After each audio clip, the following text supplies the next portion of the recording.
한 번쯤은 고민을 해봐야 돼요. 동선이 어디로 메인 동선이 될 것이다. 아니면 북향으로 돌아설 수밖에 없나. 땅 모양일 때 미리서 체크를 하셔야 돼요. 이것은 건축법에 저촉이 되고 단점이라고 생각되는 것을 장점화로 만들어서 시공을 할 경우에 전포택지를 어느 블럭을 고를 것인가에 대해서 설명을 먼저 드리겠습니다. 전포택지를 무조건 내가 분양을 받아가지고 무조건 여기에 그냥 분양을 받아야 되겠다. 이것은 한 번쯤은 고민을 해봐야 돼요. 과거에는 우리가 무조건 좋은 위치에 추천 방식이니까 무조건 복골복으로 되면 되고 말면 만다. 그래서 분양을 받으면 나는 피를 받고 팔아야 되겠다. 이 목적을 가지고 전포택지에 많이 접근을 했는데 요즘은 추세가 바뀌었어요. 어떻게 바뀌었냐면은 내가 이 전포택지를 분양을 받거나 사서 건물을 지어서 어떤 목적을 가지고 살아야 되겠다. 이런 쪽으로 많이 바뀌고 또는 내가 일정 수입도 기대를 하면서 이런 부동산 값어치를 소유하고 있어야 되겠다. 이제 이런 쪽으로 많이 바뀌셨는데 전포택지를 입찰을 들어가거나 사야 할 때는 1번 목적을 먼저 세워라. 이거를 꼭 강조하고 싶어요. 예를 들어서 우리가 5가구니까 가족들끼리 모여가지고 뭐 4층에서는 부모님이 살고 3층에서는 누가 살고 2층에서는 누가 살고 일부 2층 3층에다가 1.5룸을 설계를 해서 거기는 월세를 수익을 창출하고 1층에다가 가족들끼리 무슨 커피숍을 한다든지 아니면은 다른 분들에게 월세를 줘서 월세를 받는다. 어떤 이런 목적이 있을 거 아닙니까? 그래서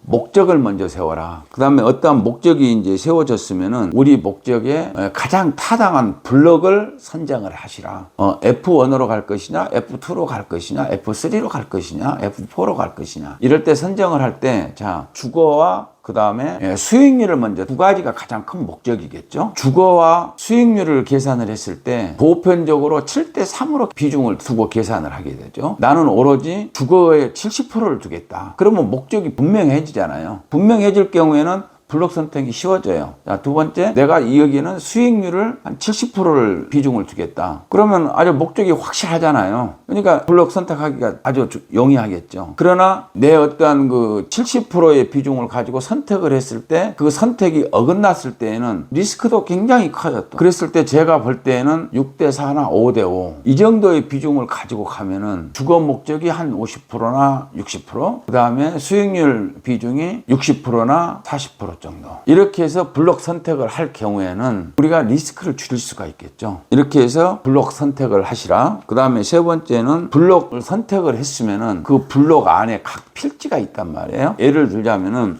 F1에는 약 88필지가 있고 뭐 F9에는 82필지가 있고 F6에는 73필지가 있고 이렇단 말이에요. 이제 필지를 초이스를 해봐야죠. 필지를 초이스를 할 때는 딱 한 필지만 하지 마시고 몇 개의 필지를 선택을 하세요. 예를 들어서 제가 F1에다가 나는 요거에 대해서 입찰을 들어가고 싶어. 한 필지만 선택을 하지 마시고 한 3개 정도를 선택을 하십시오. 3개 정도 선택을 하시고 나서 저한테 연락을 한번 주세요. 그러면은 구독자분들이 생각하지 못한 장단점을 제가 찾을 수가 있을 거예요. 예를 들어서 이거죠. 차량의 동선이 어느 라인으로 이 블록으로 들어올 수도 있을 것이다. 아니면은 거기에 거주하는 주민들께서 동선이 어디로 메인 동선이 될 것이다. 이게 있을 거고, 두 번째는 건물을 지었을 때 구독자분들은 이 땅만 보시지 건물이 다 지어졌을 때 그 상상을 머릿속에는 그림이 안 그려지잖아요. 저희들은 이 도시가 다 아파트가 다 들어서고 이 필지에 있는 건물들이 다 들어섰을 때 우리가 짓고자 하는 모양이 어떻게 자리를 잡을 것이다를 그림을 그리면서 땅을 체크를 하잖아요. 이게 이제 전문가와 비전문가의 차이겠지만은, 그러면 우리 건물을 지었을 때 일조권이 받겠다 안 받겠다 이런 걸 다 체크를 해줄 수가 있어요. 그거는 구독자분들께서도 잘 아시는 분들은 아시겠지만은 점포 겸용 택지를 분양을 받고자 하는 경험이 많지 않으신 분들은 이런 게 체크가 조금은 우리가 더 낫겠죠. 그래서 도움을 받으시면은 그래서 리스크를 줄여가자.